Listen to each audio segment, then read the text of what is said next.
آشنایی با مافیا قسمت اول تاریخچه. سلام و عرض ادب، سهیل وحیدی هستم. امروز اومدیم با تاریخچه بازی گفتگو محور مافیا بیشتر آشنا بشیم. خب اول از همه بهتره با دیمیتری دیویدوف، خالق این بازی هیجان انگیز گروهی آشنا بشیم.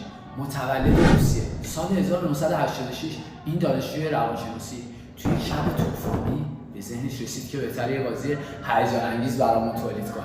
اون شد مبدع و مخترع بازی مافیا.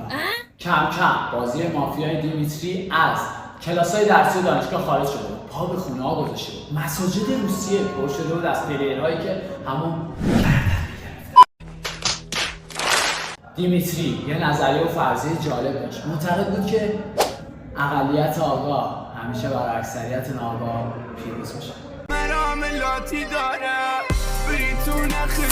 حالا وقتشه ببینید مافیا چه سالی وارد سرزمین روس‌ها شد و جای توپ افسنگ آدم‌ها گرفت.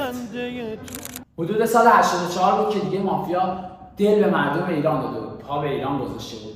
دانشجوها اون اوایل بدجوری درگیر این بازی هیجان انگیز شده بودن.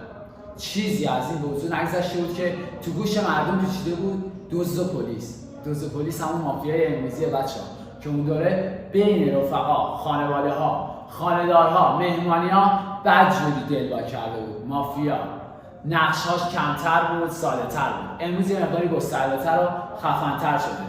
می‌بینید توی کلاب‌ها همدیگه رو رعایت می‌کنیم و اونجا با هم دیدار داریم. بریم کمی جلوتر. سال 98 مهر وقتشه که مافیا پا به تلویزیون ایران بذاره.